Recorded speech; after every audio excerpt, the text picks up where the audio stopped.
Hello Tétu, ici Rubien Denaigle et vous êtes à la Pride de Paris 2025.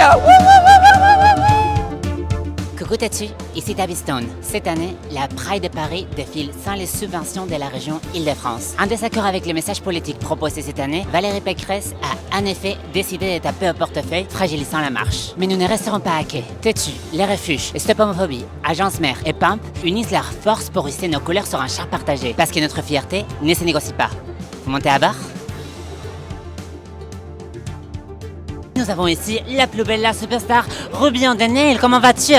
Trop bien, je viens d'arriver. J'ai un peu la gueule de bois, mais tout va bien. On est là pour la Pride. Bonjour, je suis Pascal Ashkar de l'Agence Mère, cofondateur avec Le Philippe. Et qu'est-ce que ça a fait cette année de faire un char partagé? Est-ce que tu peux nous expliquer un petit peu le concept peut-être? Le concept c'était d'allier nos forces et de se réunir plus que jamais pour essayer de combattre et de rester présents et de se battre pour nos droits ensemble. Tout seul c'est bien, mais à plusieurs c'est mieux. Ensemble on est plus fort. On est vraiment tous ensemble et on est contents. Le combat, c'est un combat collectif. On a eu de grosses victoires avec Stop Homophobie et on est là aussi pour les visibiliser et pour rappeler qu'il y a beaucoup de choses à mettre en place en France pour protéger les personnes LGBT. C'est exactement ce qu'on fait. C'est important de aussi connecter avec d'autres structures, d'autres associations, d'autres gens en fait tout simplement pour montrer que c'est pas que le refuge. Nous on accompagne des jeunes qui sont exclus par leur famille et en fait les jeunes qu'on accompagne seront aussi sur le char. On a fait un atelier avec les jeunes du refuge pour imaginer le char de cette année. Ils nous ont donné l'idée de faire un bateau, donc on trouvait que c'était une idée qui était assez intéressante.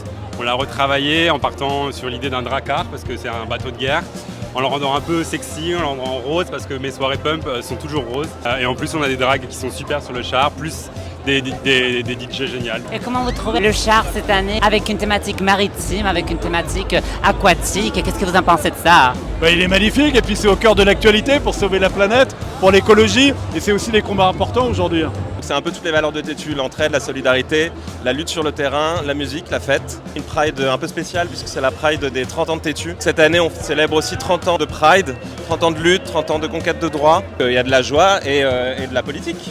Est-ce qu'il y a une motivation, une raison en particulier pour laquelle on marche aujourd'hui? Le mot d'ordre de l'inter-LGBT cette année, c'est contre l'international réactionnaire, qui est un message que Tétu passe depuis des années maintenant, qui progresse, on le voit partout dans le monde, aux États-Unis, mais aussi en Europe. Et cette année, on a une pensée particulière, évidemment, au départ de cette Pride, pour nos frères et sœurs de Budapest, qui sont en ce moment même en train de se réunir pour faire la Pride de Budapest, qui a été interdite par le pouvoir de Viktor Orban. Donc cette année, on marchera en particularité avec nos frères et sœurs trans, qu'on a mis en cover de Tétu avec notre icône trans Bambi, et avec nos frères et sœurs de Budapest contre l'international réactionnaire. C'est très important qu'on est là toujours pour la Pride, spécialement pour nous les trans. Nous, on va continuer là toujours.